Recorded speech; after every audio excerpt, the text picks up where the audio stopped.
Hello students, I welcome you all to my channel. I hope आप सब खैरियत से हैं, ध्यान रख रहे हैं अपना एंड मेहनत कर रहे हैं कंसिस्टेंसी के साथ आपके एग्जामिनेशंस के लिए। पूरी श्रद्धा के साथ, पूरी ईमानदारी के साथ आप लोग जुटे हुए हैं।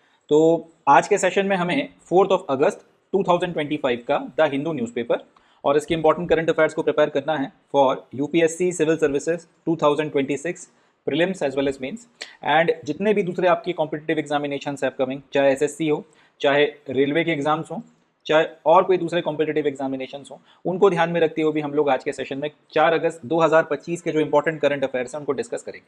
जैसा कि मैं हमेशा कहता हूं, ना सिर्फ हम करंट अफेयर डिस्कस करेंगे, साथ ही साथ ये भी देखेंगे कि यहाँ से क्वेश्चंस या एमसीक्यूज किस तरह फ्रेम किए जा सकते हैं, क्वेश्चंस किस तरह से पूछे जा सकते हैं। तो काफ़ी कुछ है आज के सेशन में जानने के लिए। Now without any further ado we begin. शुरू करते हैं 4 अगस्त 2025 का द हिंदू और उसके इंपॉर्टेंट करंट अफेयर। पहला समाचार ये रहा, देखते हैं। पहले समाचार में हमको बात करनी है बायो फोर्टिफाइड पोटैटोज के बारे में। ये news environmental ecology and biodiversity के पॉइंट ऑफ व्यू से बहुत काम की है, बहुत इंपॉर्टेंट है एंड मुझे कोई खास आश्चर्य होगा नहीं अगर यूपीएससी के अपकमिंग जितने भी कॉम्पिटिटिव एग्जामिनेशन हैं उनमें या सिविल सर्विसेज 2026 में इसके ऊपर एक क्वेश्चन पूछ लिया जाए। तो इसको देखते हैं। समाचार यह है कि director general of Peru based international potato centre CIP said that biofortified potatoes with added iron content will soon be available in India। तो एक इंटरनेशनल पोटैटो सेंटर है जो पेरू में बेस्ड है या पेरू में इनका हेडक्वार्टर है। ये लोग काम करते हैं कि जो पोटैटो की वैरायटीज़ हैं उनकी पैदावार किस तरह से बढ़ाई जा सके, अलग अलग इलाकों में उनको उगाने के लिए क्या क्या उसमें चेंजेस करने हैं उस पर ये फोकस करते हैं। और उसमें फर्दर अगर आप न्यूट्रिशन की मात्रा बढ़ाना चाहते हैं, उनकी वैरायटीज़ में कुछ चेंजेस लाना चाहते हैं और इस तरीके के जितने भी काम हैं पोटैटो से रिलेटेड, वो सारे काम देखने की जिम्मेदारी इस संस्था के ऊपर है जिसका नाम है international potato centre.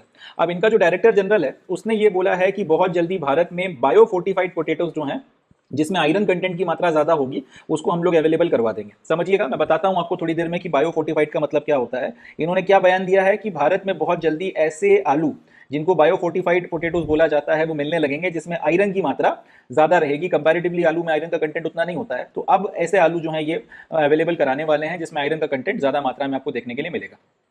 Already, the biofortified sweet potatoes with added vitamin A developed by using the technology of CIP are available in Karnataka, Assam, West Bengal और Orissa.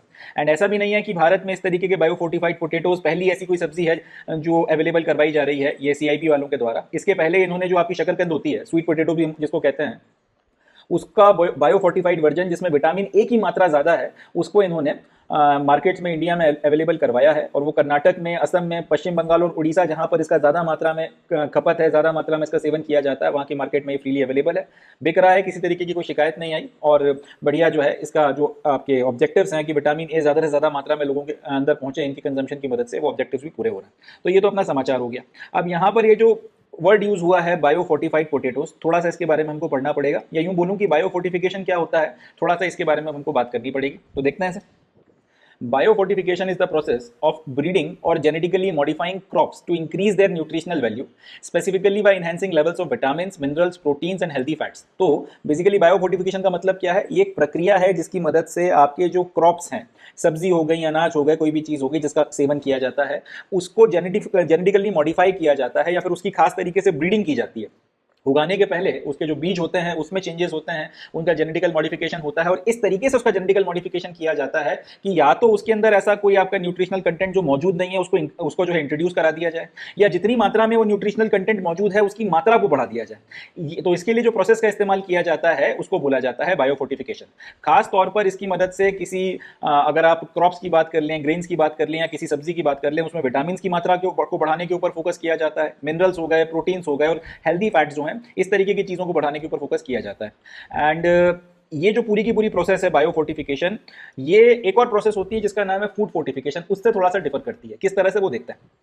It differs from conventional food fortification, which involves adding nutrients during processing, as biofortification aims to increase nutrient level within the plant itself during the growth। तो biofortification की जो ये process है, इसके पहले से एक प्रोसेस जो है वो काफ़ी वक्त से प्रचलन में है जिसको हम लोग बोलते हैं फूड फोर्टिफिकेशन। फूड फोर्टिफिकेशन में क्या किया जाता है कि आपका जो ग्रेन है या फिर आपका जो सब्जी या वेजिटेबल है उसको वो जैसा उगता है वैसा का वैसा उगा लिया।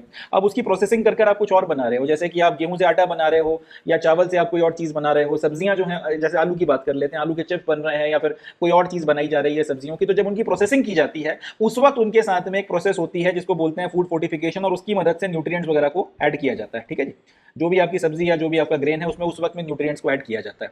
अब यहाँ पर जो एक्चुअल में आपका क्रॉप या फिर जो भी आपकी सब्जी उगाई जा रही है उसमें आपका लगाने से लेके उगा के काटने तक की प्रोसेस में किसी तरीके का कोई चेंज नहीं है, वो जैसी उगती है वैसे उसको उगाया जा रहा है। बाद में उसको अल्टीमेटली आपका प्लेट पे लाने के पहले उसकी जो प्रोसेसिंग होती है तब उसमें न्यूट्रिएंट्स वगैरह को जो है शामिल किया जाता है। अब ये जो प्रोसेस है ये कहलाती है फूड फोर्टिफिकेशन। बायो फोर्टिफिकेशन इस प्रोसेस से पूरी तरह से अलग है, क्योंकि बायो फोर्टिफिकेशन में जो आप न्यूट्रिएंट लेवल बढ़ाने की कोशिश कर रहे हो वो तभी कर रहे हो जब उस प्लांट जब जो भी आपकी चीज है उसको उगाया जा रहा है। अगर आप गेहूं की बात कर लें या वीट की बात कर लें, तो वीट में उग जाने के बाद में अगर आप उसकी प्रोसेसिंग हो रही है और तब आप उसमें न्यूट्रिएंट्स जो है एडअप करने की कोशिश करते हैं, तो उसके लिए जो प्रोसेस इस्तेमाल होती है वो है food fortification.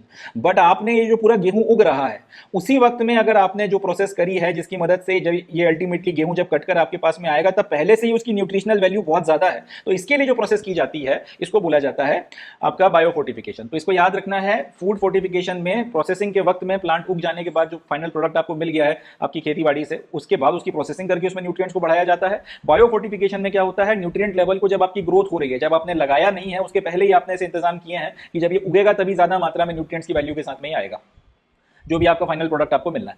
This approach aims to improve public health by providing crops that are more nutritious, especially in regions where diet may be lacking in essential nutrients। तो आप बायो फोर्टिफिकेशन की मदद से आपको जो फाइनल प्रोडक्ट मिलते हैं इसका फायदा यह है कि पब्लिक हेल्थ के ऊपर इसका बड़ा अच्छा असर पड़ता है, क्योंकि ऐसे इलाकों में जहाँ पर लोगों के अंदर किसी सर्टेन तरीके की न्यूट्रिशन की कमी है, जैसे कोई एक इलाका है जहाँ पे आयरन की डेफिशिएंसी बहुत ज़्यादा है, या कोई एक इलाका है जहाँ पे विटामिन ए या विटामिन बी या कोई और दूसरे विटामिन या प्रोटीन की या किसी और न्यूट्रिएंट की जो है कमी बहुत ज़्यादा है।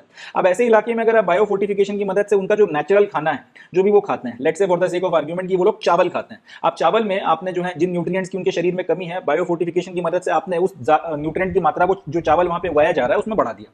अब चावल उनका रेगुलर कंजम्पशन है तो उसी को खा रहे हैं, बट उसके साथ में जो उनकी डाइट में कमी है जिसके चलते हमको कई शिकायतें हैं या कई बीमारियां हैं या एक सर्टेन तरीके की जो आपकी इश्यूज अगर आपको उनकी पूरी देखने को मिलते हैं, वो पैटर्न टूट जाएगा और उनको एसेंशियल जो न्यूट्रिएंट्स हैं जो भी उनकी कमी है वो सारी कमी पूरी हो जाएगी। उनको अपनी डाइट में भी किसी तरीके का चेंज करना नहीं पड़ेगा, और ऐसा भी नहीं है कि आपको वहां पे जो क्रॉप्स उगाए जा रहे हैं उसमें किसी तरीके का बदलाव करने की जरूरत है। Biofortification focuses on increasing the levels of key micronutrients like iron, zinc and vitamin A which are often deficient in the diets of many population. खास तौर पे बायो फोर्टिफिकेशन की जो प्रोसेस है इसकी मदद से जो आपके ज्यादातर जो की माइक्रोन्यूट्रिएंट्स हैं उसके ऊपर उनका जो कंटेंट है उसको बढ़ाने के ऊपर फोकस किया जाता है। जैसे आयरन हो गया, जिंक हो गया, विटामिन ए हो गया, इनकी कमी आपको ज्यादातर पॉपुलेशन में देखने के लिए मिलती है। कई पॉपुलेशन ऐसी डाइट लेती हैं जिसमें आयरन कम मात्रा में है या जितनी मात्रा में आपको चाहिए उतनी मात्रा में नहीं मिलता। वेजिटेरियन डाइट के साथ में जैसे कई बार एक शिकायत होती है लोगों को कि इसमें प्रोटीन उतनी मात्रा में नहीं है जितने में आपको चाहिए, कार्बोहाइड्रेट बहुत ज्यादा मात्रा में, या फिर विटामिन ए की कमी आपको कई जगहों पे देखने को मिलती है। तो इस तरीके की जो कमियां हैं और पूरी की पूरी पॉपुलेशन या समाज के एक बड़े तबके अगर उसके चलते डेफिशिएंसी का शिकार हैं और उसके कारण फिर कई सारी प्रॉब्लम्स आ रही हैं, तो उसको डील करने के लिए ये बायो फोर्टिफिकेशन कर उनका जो नेचुरल खाना है उसमें भी कोई बदलाव करने की जरूरत नहीं, उसी में उन माइक्रोन्यूट्रिएंट्स की मात्रा को बढ़ाकर दो और वही खिलाओ, तो उससे आपका जो है काम बन जाएगा और आपका जो भी ऑब्जेक्टिव है वो पूरा हो जाएगा। It aims to address micronutrient deficiencies which can lead to various health problems including impaired growth, weakened immunity and increased susceptibility to diseases। तो वही बात की जो माइक्रोन्यूट्रिएंट्स की कमी है उसके चलते जो समस्याएं होती हैं, चाहे आपकी ग्रोथ में कोई दिक्कत आ रही हो, आपका जो पूरा का पूरा इम्यूनिटी कमजोर है जिससे बार बार आप बीमार हो रहे हैं, या सर्टेन तरीके की बीमारियां आपको आसानी से हो जाती हैं, बहुत आसानी से बीमार पड़ जाते हैं, बहुत बड़ी मात्रा में कहीं पर किसी डिसीज का जो है पूरी पूरी महामारी आ जाती है, तो इस तरीके की समस्याएं जो है वो दूर होती हैं जब आपकी बॉडी में ये माइक्रोन्यूट्रिएंट्स जिसकी कमी होती है जब उसको पूरा किया जाता है। और इसके लिए बायो फोर्टिफिकेशन जो है वो सही चीज़ है, क्योंकि कई बार आपका फूड फोर्टिफिकेशन में टेस्ट बदल गया या फिर उसमें प्रोसेसिंग करने के बाद आप एक सर्टेन तरीके से ही जो उसको बना के खिला रहे हो तभी वो चीज़ आपको लग रही है। इस तरीके का कोई खेल नहीं है, जो खा रहे हो वही खाओ, किसी तरीके की दिक्कत नहीं है, बस उसी में मॉडिफिकेशन करके क्योंकि आपको दिया है तो आपकी जो भी जरूरत है वो भी पूरी हो जाएगी, खाना भी आपका चेंज नहीं हुआ, डाइट में भी कोई बदलाव नहीं आया। और खासतौर पर इस तरीके की जो पॉपुलेशन है ज़्यादा पढ़ी लिखी भी नहीं होती है तो उसके बीच में कोई भ्रांति भी नहीं फैला सकता, कोई अफवाह भी नहीं फैला सकता कि इसमें ये आपका अगर फूड फोर्टिफिकेशन से अगर आप करके भेजे हो तो इसमें ये शामिल है वो शामिल है, तुम्हें ये हो जाएगा वो हो जाएगा, क्योंकि जो खाना आप खा रहे हो वही खाना आपके हाथ में आ रहा है, उसमें कोई मॉडिफिकेशन है नहीं। तो इससे भी जो है लोगों को भ्रमित नहीं किया जा सकता। इन सारी वजूहात के चलते बायो फोर्टिफिकेशन एक सही चीज़ है, और उसी बायो फोर्टिफिकेशन का इस्तेमाल कर आयरन का कंटेंट बढ़ाए हुए या ऐसे आलू जिनमें आयरन का कंटेंट ज़्यादा मात्रा में है उनको जो है भारत के मार्केट में उतारा जा रहा है, क्योंकि आयरन की डेफिशिएंसी भारत में काफ़ी बड़े पैमाने पर जो है देखी जा रही है। CIP said that the focus is on the iron fortification of potatoes. The technology is already shared with Indian Council of Agriculture's Central Potato Institute in Shimla. तो वही बात जो मैंने कही कि इनका फिलहाल जो फोकस है, अब कहने को तो आलू में कई सारे फिर ऐसे न्यूट्रिएंट्स आप डाल के दे सकते हो जिसकी कमी है, मगर खास इम्फेसिस जो है वो है आयरन का जो की मात्रा है उसके फोर्टिफिकेशन के ऊपर, या आयरन जो है उसका कंटेंट आपको पोटेटोज में बढ़ाना है। वजह यह है भारत की एक बड़ी पॉपुलेशन जो है एनीमिया की शिकार है। भारत की एक बहुत बड़ी पॉपुलेशन में खून की कमी, एनीमिया देखा जाता है, और उसकी कमी है, उसकी वजह है आयरन की डेफिशिएंसी।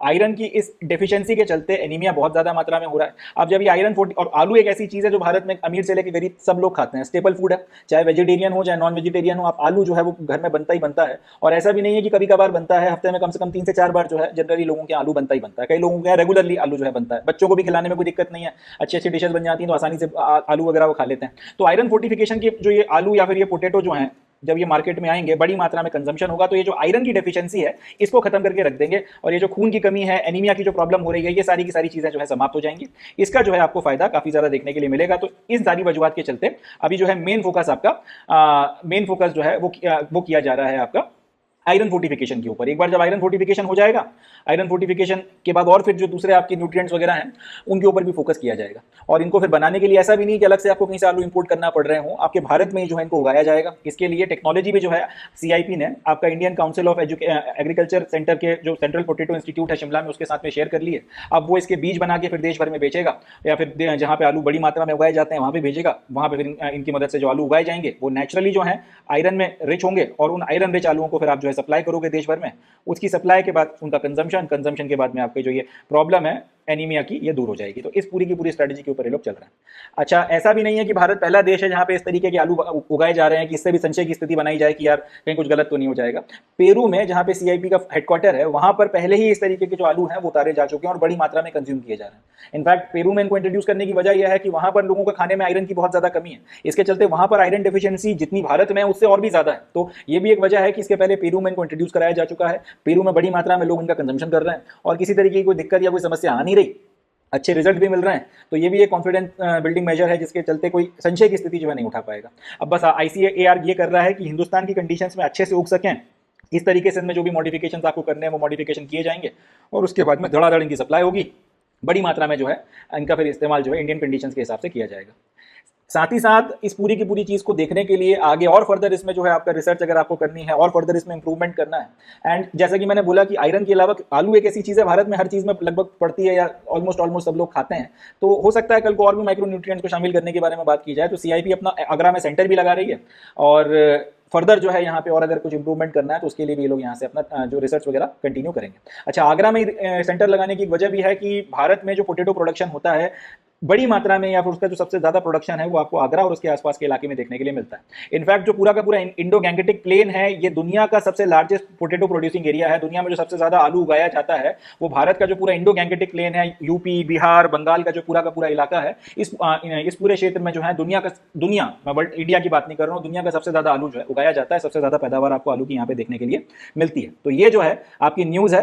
बायो फोर्टिफिकेशन क्या है, हम लोगों ने एक तो ये चीज कवर कर ली, दूसरा बायो फोर्टिफाइड आलू जो है वो मार्केट में आ रहे हैं, तीसरा इसमें आयरन का कंटेंट जो है उसको बढ़ा के लाया जा रहा है, चौथा CIP वालों की टेक्नोलॉजी है जिनका हेडक्वार्टर पेरू में है और इंडिया के साथ में इसको शेयर किया गया है। लास्ट बट नॉट लीस्ट, दुनिया में सबसे ज्यादा आलू कहां उगाया जाता है, भारत में उगाया जाता है। और भारत में भी जो इंडो गैंगेटिक प्लेन है, यूपी, बिहार, बंगाल का जो पूरा क्षेत्र है, इस क्षेत्र में आलू की सबसे ज्यादा पैदावार हमको देखने के लिए मिलती है। एंड लास्ट, ये जो इंटरनेशनल पोटेटो इंस्टीट्यूट या CIP है, इसका जो नया हेडक्वार्टर है, इसका जो नया ऑफिस है, हेडक्वार्टर तो गलत वर्ड हो गया, इसका जो नया एक सेंटर है इंडिया में जो खुल रहा है, तो कहां पे खुल रहा है, आगरा में खुल रहा है। ये कुछ फैक्ट्स हैं जो इस न्यूज के अपने को याद रखने हैं। यहां से क्वेश्चन UPSC में हाई चांसेस हैं, जितने भी एग्जामिनेशंस हैं इंक्लूडिंग प्रीलिम्स 2026 पूछा जा सकता है। चलें, that's it from this news. Next news देखते हैं। तो नेक्स्ट न्यूज़ में अब हमको बात करनी है सेंट्रल इंडस्ट्रियल सिक्योरिटी फोर्स या CISF के बारे में। Central industrial security force basically एक सेंट्रल आर्म पुलिस फोर्स है जो आपका गृह मंत्रालय या होम मिनिस्ट्री के अंडर में आती। एंड समाचार यह है कि गृह मंत्रालय ने या यूनियन होम मिनिस्ट्री ने ये अप्रूवल दिया है कि CISF या सेंट्रल इंडस्ट्रियल सिक्योरिटी फोर्स में 58,000 जो भर्तियां हैं वो की जाएंगी। 58,000 सिपाही या पर्सनल्स को जो है भर्ती किया जाएगा। अब क्वेश्चन उठता है कि एकदम से ऐसा क्या हो गया कि 58,000 लोगों की भर्ती CISF में की जा रही है। इसका जवाब यह है कि लेफ्ट विंग एक्सट्रीमिज्म या नक्सलाइट प्रभावित जो इलाके हैं, धीरे धीरे वहाँ पे नक्सलिज्म जो है लगभग अब खत्म होने के रास्ते पर है, समाप्ति की ओर है। इनफैक्ट छत्तीसगढ़ जो सबसे ज़्यादा आपका नक्सलाइट्स या लेफ्ट विंग एक्सट्रीमिज्म से प्रभावित राज्य है, वहाँ पर भी अब जो नक्सलाइट्स के खिलाफ लड़ाई है वो एकदम निर्णायक स्थिति में पहुँच गई है। और होम मिनिस्टर अमित शाह ने मार्च 2026 की डेडलाइन दी है सिक्योरिटी फोर्सेस को कि छत्तीसगढ़ से पूरी तरह नक्सलाइट्स का जो है सफाया आप करके खत्म करके मुझे दो। तो अब जब ये राज्य है या फिर बाकी भी जो राज्य हैं जहाँ पे थोड़ा बहुत भी अब छिटपुट लेफ्ट विंग एक्सट्रीमिज्म बचा है और जो खत्म हो रहा है, जब ये समाप्त हो जाएगा तो फिर इन इलाकों में आपको विकास करना पड़ेगा, क्योंकि ये क्षेत्र लेफ्ट विंग एक्सट्रीमिज्म के कारण बुरी तरीके से जो है पिछड़े रह गए। रोड बन नहीं पाई, सप्लाई लाइंस वाटर की बिछ नहीं पाई, बिजली पहुंच नहीं पाई, तो बड़ी मात्रा में जो है इन इलाकों में एक तो ये सारा काम होना है। दूसरी बात ये है कि अब क्योंकि ये क्षेत्र बहुत ज़्यादा पिछड़े रह गए हैं, अब आप इनको जल्दी से जल्दी अगर मेन स्ट्रीम में लाना चाहते हो तो फिर आपको इन इलाकों में इंडस्ट्रियल हब जो है वो क्रिएट करना पड़ेंगे। प्लस ये सारे के सारे क्षेत्र क्योंकि आदिवासी बहुल इलाके हैं, तो यहाँ पर आपको खनिज काफ़ी मात्रा में जो है देखने के लिए काफ़ी मात्रा में अवेलेबल है, तो हो सकता है कि इन खनिजों के चलते भी बड़ी मात्रा में यहाँ इंडस्ट्रीज वगैरह को सेटअप किया जाएगा। अब ये सारा जो इंडस्ट्रियल सेटअप लगेगा उस सबकी देख रेख या उसकी सिक्योरिटी की जिम्मेदारी जो है वो CISF के ऊपर आती है। तो उस जिम्मेदारी को अच्छे से निभाया जा सके, उस जिम्मेदारी को CISF जो है अच्छे से पूरा कर सके, इसलिए अभी से 58,000 के करीब सिक्योरिटी पर्सनल्स की भर्ती CISF में की जा रही है, ताकि अगले साल तक जब छत्तीसगढ़ और उसके आसपास भी लेफ्ट विंग एक्सट्रीमिज्म के जो भी इलाके हैं वहां से जब नक्सलिज्म को जड़ से उखाड़ दिया जाए और उसके बाद डेवलपमेंट का काम शुरू हो, तो वो डेवलपमेंट के काम को ओवरलुक करने के लिए और जब वहाँ पे इंडस्ट्रीज लगेंगी तो उस इंडस्ट्री की सिक्योरिटी या प्रोटेक्शन के लिए CISF के पास पर्सनल्स की कमी नहीं होनी चाहिए, वो उसकी सेफ्टी और सिक्योरिटी का अपना जो जिम्मा है अच्छे से निभा सके। इसलिए इन 58,000 के करीब पर्सनल्स की भर्ती की जा रही है। इनफैक्ट ये जो पूरी की पूरी फोर्स है CISF की, इसकी जो टोटल स्ट्रेंथ है 2 लाख के करीब थी। 2 लाख इसकी सैंक्शन या टोटल स्ट्रेंथ थी, इसको भी प्रेसिडेंट ने बढ़ाकर 2,20,000 किया। ठीक है जी। तो प्रेजेंटली अभी तक CISF में मैक्सिमम कितने आपके जवान या अफसर सब कुल मिला के हो सकते रहे 2 लाख। अब प्रेसिडेंट ने यह कहा है कि ये स्ट्रेंथ को बढ़ा के 2,20,000 जो है किया जा रहा है। तो ये तो इनकी जो सैंक्शन स्ट्रेंथ है कि इतने जो है मैक्स टू मैक्स आपके जो है सिपाही और सारे लोग जो है ऑर्गेनाइजेशन में हो सकते हैं। और करेंटली CISF में लगभग 1,62,000 के करीब जो है पर्सनल्स काम कर रहे हैं। अफसर जवान सब मिला लिए जाए तो 1,62,000 के करीब अभी एक्चुअल में काम कर रहे हैं। 2 लाख के करीब जो है इनकी सैंक्शन स्ट्रेंथ है और उसको बढ़ा के 2,20,000 के करीब किया जा रहा है। तो कुल मिलाकर 58,000 के करीब जो है आपकी वैकेंसीज या भर्तियां बन जाती हैं। तो 58,000 रिक्रूटमेंट जो है अब इनको करने हैं, इसलिए ये सैंक्शन होम मिनिस्ट्री की तरफ से किया गया। अब ऐसा भी नहीं है कि इकट्ठे आपके 58,000 लोगों की भर्ती कर ली जाएगी। तो प्लान ये बनाया गया है कि अगले 5 साल में हर साल 14,000 के करीब जो आपके पर्सनल से उनको भर्ती किया जाएगा और ट्रेन किया जाएगा। तो एक साल के 14, अगले साल के 14, ऐसे करते करते धीरे धीरे 5 से 6 सालों के अंदर 58,000 के करीब रिक्रूटमेंट जो है पूरे किए जाएंगे और CISF में जो एक खाली पद है इनको भरा जाएगा, ताकि ये लेफ्ट विंग एक्सट्रीमिज्म खत्म होने के बाद जिन इलाकों में इंडस्ट्रियल सेटअप लगने वाला है वहां पर सही तरीके से अपनी ड्यूटीज को अंजाम दे सकें और आपकी जितना भी इंडस्ट्रियल सेटअप है उसको अच्छे से उसकी टेक केयर कर सकें। अब सवाल ये उठता है कि CISF एक्चुअल में डिप्लॉय कहाँ की जाती है। तो ये तो आपकी न्यूज़ हो गई CISF के बारे में। अब क्योंकि इससे CISF आपकी खबरों में आ गई, तो करंट अफेयर बन गया है, इसलिए अब आपको CISF के बारे में कुछ बेसिक जानकारी होनी चाहिए कि CISF को एक्चुअल में डिप्लॉय किया कहाँ जाता है। तो पहली चीज़ तो ये कि CISF को अक्रॉस इंडिया कहीं पे भी डिप्लॉय किया जा सकता है। इसके अलावा कुछ आपके सिलेक्टेड इंटरनेशनल स्टेशन है वहाँ पर भी इसको डिप्लॉय किया जाता है। किया क्यों जाता है? ताकि जो आपकी देश का क्रिटिकल इंफ्रास्ट्रक्चर है उसकी सिक्योरिटी की जा सके, सरकार की जो इंपॉर्टेंट बिल्डिंग्स हैं उनकी, और प्राइवेट एस्टैब्लिशमेंट ऐसे जो देश के लिए बहुत काम के या बहुत इंपॉर्टेंट है या क्रूशियल है उनकी भी जो है सिक्योरिटी के लिए CISF को लगाया जाता है। तो याद रखिएगा CISF कहाँ डिप्लॉय होती है, सिर्फ भारत में डिप्लॉय होती है ऐसा भी नहीं है, इंडिया में और इंडिया के बाहर भी इसको डिप्लॉय किया जाता है। ऑब्जेक्टिव क्या है? जितना भी आपके देश का क्रिटिकल इंफ्रास्ट्रक्चर है, सरकार के आपकी इंपॉर्टेंट ऑफिसेज हैं या फिर ऐसी कोई प्राइवेट एस्टैब्लिशमेंट्स जिनका सरकार के लिए देश के लिए बहुत ज्यादा महत्व है, वहां पर इनको लगाया जाता है। तो 2-3 सवाल यहां से बनते हैं, याद रखना। पहला तो ये कि ये CISF क्या सिर्फ इंडिया में डिप्लॉय होता है? जवाब है नहीं, ये इंडिया के बाहर भी डिप्लॉय होते हैं। दूसरा, क्या CISF सिर्फ सरकारी संस्थानों में डिप्लॉय होता है? ऐसा भी नहीं है, प्राइवेट इंस्टीट्यूशंस में भी इनको डिप्लॉय किया जाता है। मगर पॉइंट यह है कि जहां जहां लगाया जाता है वो सारी जगहें देश के क्रिटिकल इंफ्रास्ट्रक्चर जो है वहाँ पे होने चाहिए, या देश के लिए वाइटल अगर कोई काम वहाँ पे हो रहा है तो उसके पूरी की पूरे इंफ्रास्ट्रक्चर के सेफगार्ड की जिम्मेदारी इनके ऊपर डाली जाती है। अब इंडिया में कहाँ डिप्लॉय किए जाते हैं? सबसे पहले तो जो इंडस्ट्रीज में और इंफ्रास्ट्रक्चर की जो यूनिट्स हैं, इंडस्ट्रियल एंड इंफ्रास्ट्रक्चर यूनिट्स, वहाँ पर इनको लगाया जाता है। जैसे कि जो न्यूक्लियर इंस्टॉलेशन है उनकी सिक्योरिटी की जिम्मेदारी CISF के पास में। स्पेस एस्टैब्लिशमेंट यानी कि इसरो और उसके जितने भी लैब्स और ऑफिसेज हैं उनकी रक्षा ये करते हैं। भारत के जितने भी पावर प्लांट चल रहे हैं उन सबको जो है CISF ने प्रोटेक्ट कर रखा है। ऑयल और गैस सेक्टर की जितनी आपकी सरकारी संस्थान है उनकी, ONGC हो गया, इंडियन ऑयल हो गया, उसकी रक्षा।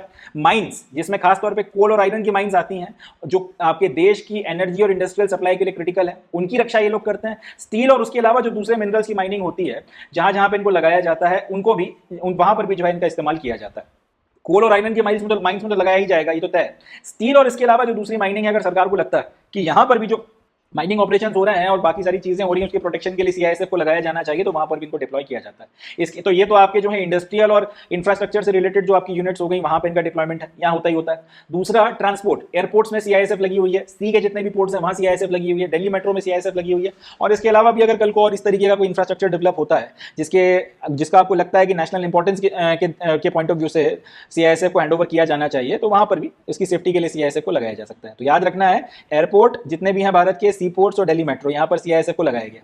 सरकारी बिल्डिंग्स की बात की जाए तो पार्लियामेंट का पूरा कॉम्प्लेक्स सीआईएसएफ हैंडल करती है। जितनी भी आपकी दिल्ली में केंद्र सरकार की और बाकी आपकी जो इंपॉर्टेंट बिल्डिंग्स हैं उनकी देखरेख की जिम्मेदारी, और जो आइकॉनिक हेरिटेजेस हैं, ताजमहल हो गया या फिर इस तरीके के जो दूसरे आपके आइकॉनिक हेरिटेजेस हैं, वहां पर भी इनको जो है सीआईएसएफ वालों को डिप्लॉय किया गया है, वहां पे ये लोग अपना काम करते हैं। अब प्राइवेट सेक्टर की बात की जाए तो जैसा मैंने आपको कहा कि प्राइवेट सेक्टर में ऐसे इंफ्रास्ट्रक्चर्स जो सरकार के लिए और देश के लिए बहुत क्रिटिकल है, इंपॉर्टेंट है, वहां पे इनको लगाया जाता है। इन्फोसिस का कैंपस हो गया, ये एक बहुत आपका कह सकते हैं इंपॉर्टेंट प्राइवेट सेक्टर की बिल्डिंग है जिसका प्रोटेक्शन जरूरी है, क्योंकि इन्फोसिस दुनिया भर में जो है काम करती है, दुनिया भर से लोग यहाँ पे आके इनकी ऑफिस में, इंडिया के कैंपसेस में काम कर रहे हैं। तो इस पर अगर किसी तरीके का कोई इशू हो गया, कल को कोई अगर किसी तरीके का कोई हमला हो गया, कोई सिक्योरिटी क्राइसिस क्रिएट हो गया, तो फिर वो देश के लिए एक बहुत शर्मनाक बात हो जाएगी। तो इन्फोसिस कैंपस एक ऐसी बिल्डिंग है जिसकी सुरक्षा सीआईएसएफ वाले करते हैं। पतंजलि का जो फूड और हर्बल पार्क है उसकी जो है प्रोटेक्शन कर रहे हैं। रिलायंस की जो जामनगर रिफाइनरी है इसकी ये लोग रक्षा कर रहे हैं। वजह यह है कि बहुत बड़ी मात्रा में रिलायंस वाले जो है आपका इस रिफाइनरी में ऑयल की रिफाइनिंग करके ना सिर्फ इंडिया में सप्लाई करते हैं, दुनिया भर में बेच रहे हैं। और ये एकदम गुजरात में जहां पर ये रिफाइनरी लगी हुई है वो बहुत मतलब एक क्रिटिकल पॉइंट है। इनफैक्ट अभी रिसेंटली पाकिस्तान का वो जो फील्ड मार्शल है या जनरल है आसिम मुनीर, उसने इनडायरेक्टली या डायरेक्टली धमकी भी दी थी कि अगली बार हम इस रिफाइनरी को हिट कर सकते हैं, अगर लड़ाई झगड़ा होता है या विवाद अगर बढ़ता है तो इस रिफाइनरी को जो हिट किया जा सकता है। तो इस तरीके का जामनगर की रिफाइनरी है तो प्राइवेट रिलायंस वाले चला रहे हैं और अम्बानी लोग पैसा ऐसा कमा रहे हैं, मगर क्योंकि यहाँ पे जो काम हो रहा है वो बहुत इंपॉर्टेंट है, देश के लिए बहुत क्रिटिकल है। इस रिफाइनरी को अगर कुछ होता है तो देश की पूरी ऑयल सप्लाई हिट हो जाएगी और बाहर भी जो आपकी ऑयल वगैरह के प्रोडक्ट बिकते हैं या पेट्रोलियम प्रोडक्ट्स बिकते हैं जिससे देश रेवेन्यू कमा रहा है, उस पर भी कहीं ना कहीं असर पड़ेगा। तो इस तरीके के जो क्रिटिकल इंफ्रास्ट्रक्चर है, भले ही वो प्राइवेट सेक्टर में है, उनकी भी रक्षा सीआईएसएफ करता है। एंड इसके अलावा और दूसरे इस तरीके के प्राइवेट फर्म्स जो सरकार को लगता है जिनको प्रोटेक्ट किया जाना चाहिए, वहां पे सीआईएसएफ को लगाया जाता है। इसके अलावा एजुकेशनल और मेडिकल इंस्टीट्यूट जो नेशनल इंपॉर्टेंस के हैं, जैसे विश्व भारती यूनिवर्सिटी है शांति निकेतन में, वहां पर इनको लगाया गया है। और लास्ट ईयर कलकत्ता में जो एक वो बहुत हॉरिफिक इशू हो गया था आरजी मेडिकल कॉलेज में, उसके बाद से इनको सीआईएसएफ वालों को यहाँ पर भी डिप्लॉय किया गया। लास्टली वीआईपी सिक्योरिटी में इनका इस्तेमाल होता है। जितनी भी आपका Z+, ZX और Y सिक्योरिटी कैटेगरीज है उसमें सीआईएसएफ वालों का यूज किया जाता है। अकेले ये इस्तेमाल होते हैं ऐसा भी नहीं है, दूसरे भी वो यूज होते हैं, मगर वीआईपी सिक्योरिटी में भी सीआईएसएफ वाले डिप्लॉय किए जाते हैं।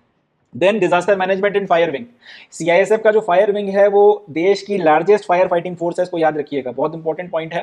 सीआईएसएफ सिर्फ आपका एक सेंट्रल आर्म पुलिस फोर्स नहीं है, ये आपका फायर फाइटिंग में भी आपका हेल्प करती है। इनफैक्ट सीआईएसएफ का एक अपना खुद का एक डेडिकेटेड फायर फाइटिंग फोर्स जो है या फायर फाइटिंग विंग इन्होंने अपना बना रखा है, जिसका काम ही जो है फायर फाइटिंग के क्राइसिस में देश की मदद करना है। और ये इंडिया का लार्जेस्ट फायर फाइटिंग फोर्स है।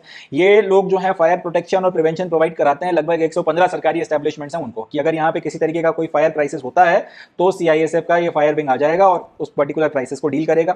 लोगों को चाहे निकालना हो या कुछ और करना हो, ये लोग जो है वहां पे आपकी मदद करते हैं। इसके अलावा इलेक्शन ड्यूटीज में इनका इस्तेमाल किया जाता है। नक्सलाइट अफेक्टेड एरियाज में सीआईएसएफ डिप्लॉयड है। एंड कोल के जो लोडिंग पॉइंट्स होते हैं, जो आपका पूरा का पूरा कोल निकल कर एक बार खान से बाहर आ गया और उसके बाद में फिर उसको लोड करके आपका ट्रक्स वगैरह से भेजना है जहां पर भी सप्लाई किया जाना है, या ट्रेन की ट्रेन लादी जाती है और उनको फिर भेजा जाता है आपके जो आपका कोल से बिजली बनाने वाले प्लांट्स हैं वहाँ पर, जो थर्मल पावर प्लांट्स हैं वहाँ पे इनको भेजा जाता है। तो इन पूरे पॉइंट्स पर कोल चोरी ना हो रही हो, किसी तरीके का कोई और विवाद ना हो जाए, किसी तरीके से यहाँ पे और कोई इशू ना क्रिएट हो जाए, कोई यहाँ पे रंगदारी दिखा के जो है कोल वगैरह को कब्जा करने की कोशिश ना करे, कोल माफिया किसी तरीके का खेल ना करना, इन सब बातों से रोकने के लिए सीआईएसएफ को यहाँ पे डिप्लॉय किया जाता है। तो ये हो गए आपके पूरे के पूरे नेशनल डिप्लॉयमेंट्स। इसके बाद आते हैं इंटरनेशनल डिप्लॉयमेंट्स। इंटरनेशनल डिप्लॉयमेंट्स में इंडिया के जो मिशन अब्रॉड में हैं और जहाँ जहाँ पे सरकार को लगता है कि ऐसे कुछ मिशन हैं जहाँ पे हमको अपने लोगों की जरूरत है, हम उस देश की जिसमें हम लोग बैठे हुए हैं उसके ऊपर हम रिलाई नहीं कर सकते, वहाँ पर भी जो है हम लोग अपने सीआईएसएफ वालों को डिप्लॉय करते हैं। जैसे कि आपके जो डिप्लोमेट्स हैं उनके प्रोटेक्शन के लिए इनको लगाया जाता है। काठमांडू में नेपाल में जो हमारी एम्बेसी है वहाँ पे, इस्लामाबाद पाकिस्तान में जो हमारी एम्बेसी है वहां पर इनको डिप्लॉय किया गया। इसके अलावा यूनाइटेड नेशंस की पीस कीपिंग मिशंस में हम लोग जाते हैं। And last but not least 2024 के पेरिस के जो ओलंपिक्स हुए थे वहां पे सीआरपीएफ, सशस्त्र सीमा बल, आईटीबीपी, एनएसजी और असम राइफल्स के साथ में सीआईएसएफ के भी जो बंदे थे वो गए थे और वहां पे उन्होंने बकायदा सिक्योरिटी में मदद करी थी। इनफैक्ट पेरिस ओलंपिक्स जैसे इवेंट्स में हमारे लोगों को बुला के वहां पे सिक्योरिटी के पूरे इंफ्रास्ट्रक्चर में उनकी हेल्प लेना बताता है कि हमारे जो इंस्टीट्यूशंस हैं वो कितने एफिशिएंट हैं अपने काम में, कि पेरिस ओलंपिक्स जैसे इवेंट्स तक में इनको बुलाया जा रहा है और उनकी मदद ली जा रही है। तो ये कुछ इंपॉर्टेंट एस्पेक्ट्स हैं सीआईएसएफ के बारे में जो अपने को याद रखने हैं, यहाँ से क्वेश्चंस वगैरह आने वाले वक्त में पूछे जा सकते हैं, हाई चांसेस हैं कि बनेंगे। अब ये तो वन डे के एग्जामिनेशन में ये पूछा जा सकता है कि रिसेंटली कौन से जो इंस्टीट्यूशन, कौन सा आपका सीएपीएफ है जिसकी जो आपकी स्ट्रेंथ है उसको बढ़ाया गया है, और ये भी नंबर भी बता सकते हैं कि 2 लाख से बढ़ा के 2,20,000 किया गया है, तो जवाब है सीआईएसएफ की। और दूसरा क्वेश्चन ये कि सीआईएसएफ किसके अंडर में आता है, तो यूनियन होम मिनिस्ट्री के अंडर में आता है। तीसरा क्वेश्चन ये बन सकता है कि यहाँ से आपका जो लेफ्ट विंग एक्सट्रीमिज्म है, नक्सलाइट्स जो है या नक्सलाइट्स की प्रॉब्लम को खत्म करने के लिए देश ने डेडलाइन जो है वो कब की रखी है, तो जवाब है मार्च 2026 की डेडलाइन को रखा गया। Last but not least CISF कहाँ डिप्लॉय होती है, तो सीआईएसएफ नेशनल और इंटरनेशनली दोनों जगहों पर डिप्लॉय होती है। भारत की क्रिटिकल इंफ्रास्ट्रक्चर, गवर्नमेंट फैसिलिटी और प्राइवेट एस्टैब्लिशमेंट्स को प्रोटेक्ट करने के लिए डिप्लॉय होती है। एंड जहाँ जहाँ होती है फिर अपन ने देख ही लिया है, इंडस्ट्रियल और इंफ्रास्ट्रक्चर की units, transportation facility, government buildings और मॉन्यूमेंट्स, प्राइवेट सेक्टर की इंपॉर्टेंट बिल्डिंग्स, एजुकेशन और medical institutes, VIP security, disaster management and fire wing. उसके बाद में आपकी जो इलेक्शन ड्यूटीज़ हैं, नक्सलाइट अफेक्टेड एरियाज हैं, कोल लोडिंग पॉइंट्स, आपके इंटरनेशनल डिप्लॉयमेंट में जो इंटरनेशनल मिशन अब्रॉड में जाते हैं वहाँ, यूनाइटेड नेशंस की पीस कीपिंग मिशन में, और ओलंपिक्स 2024 में इनको बुलाया गया था, और इस तरीके के दूसरे इवेंट में भी अगर बुलाया जाए तो वहाँ पर भी ये लोग जाके अपनी सेवाएं देते हैं। ये कुछ इंपॉर्टेंट फैक्ट्स हैं या कुछ इंपॉर्टेंट एस्पेक्ट्स हैं जो सीआईएसएफ के बारे में अपने को ध्यान रखना है, यहाँ से क्वेश्चन पूछे जा सकते हैं। चलें, that's it from this news, आगे बढ़ते हैं, नेक्स्ट न्यूज़ देखते हैं। So with this we come to end of today's session. आज के सेशन में बस इतना ही। अब मैं मिलता हूँ आपसे नेक्स्ट सेशन में, जिसमें हम लोग 5 अगस्त 2025 का द हिंदू और उसके इंपॉर्टेंट करंट अफेयर्स को डिस्कस करेंगे। तब तक के लिए अपना बहुत ध्यान रखें, खुश रहें और मेहनत करते रहें। थैंक यू, जय हिंद।